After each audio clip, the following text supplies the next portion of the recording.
Germany के पैडरबॉर्न में रहने वाली 21 साल की एक नर्सिंग स्टूडेंट फ्रॉके लीब्स एक दिन अचानक गायब हो गई।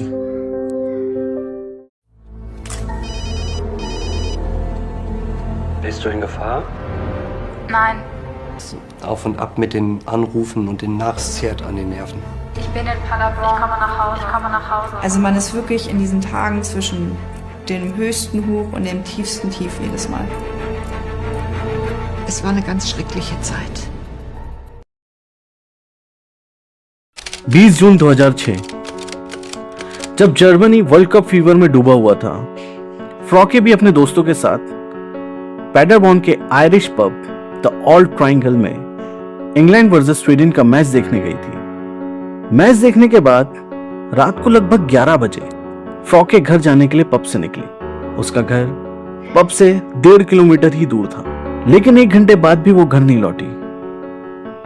रात लगभग 1 बजे क्रिस, जो फ्रॉके का एक्स और बेस्ट फ्रेंड था और जिसके साथ फ्रॉके अपना अपार्टमेंट भी शेयर करती थी, उसको फ्रॉके के फोन से एक टेक्स्ट आया जिसमें लिखा था, I am coming home late, don't worry, यानी मैं घर देर से आऊंगी, चिंता मत करना।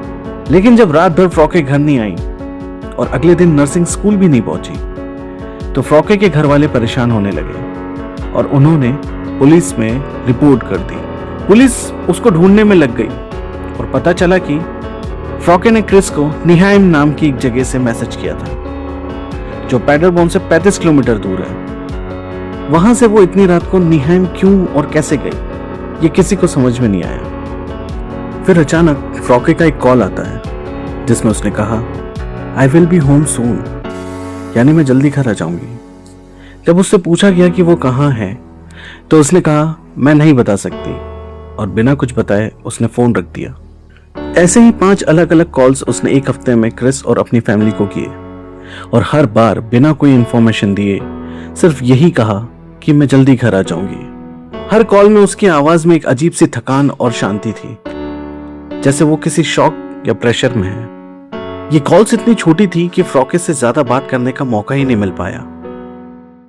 Bist du in Gefahr? Nein, erkläre ich dir, wenn ich zu Hause bin. Frag nicht, ich komme nach Hause. In Paderborn. Ich komme nach Hause. Ich komme nach Hause. जब calls trace की गई तो पता चला कि ये calls पैडरबॉर्न की अलग अलग इंडस्ट्रियल एरिया से की गई थी।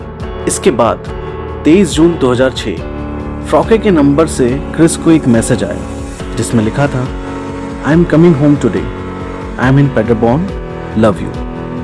ये बहुत ही वियर्ड था क्योंकि फ्रॉके ने कभी भी क्रिस को इस तरीके से मैसेज नहीं लिखा था। इसके बाद 27 जून को फ्रॉके का कॉल आया और इस बार लाइन पर फ्रॉके की बहन कैरन थी। ये कॉल लगभग 15 मिनट चली।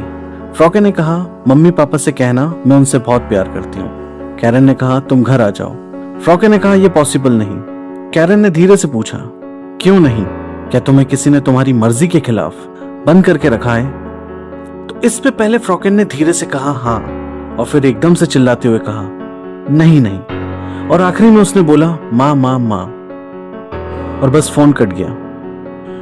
और ये थी फ्रॉके की उसकी फैमिली को आखिरी कॉल।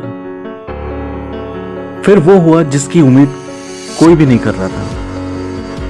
4 अक्टूबर 2006 एक हंटर को पैडरबॉर्न से लगभग 20 किलोमीटर दूर जंगल में एक स्केलेटनाइज्ड बॉडी मिली और ये बॉडी थी फ्रॉके लीब्स की।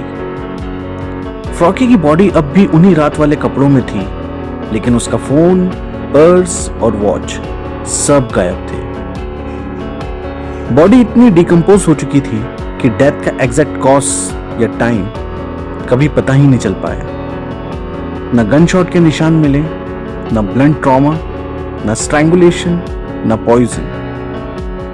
यानी आज तक ये मिस्ट्री है कि फ्रॉके की मौत हुई कैसे है।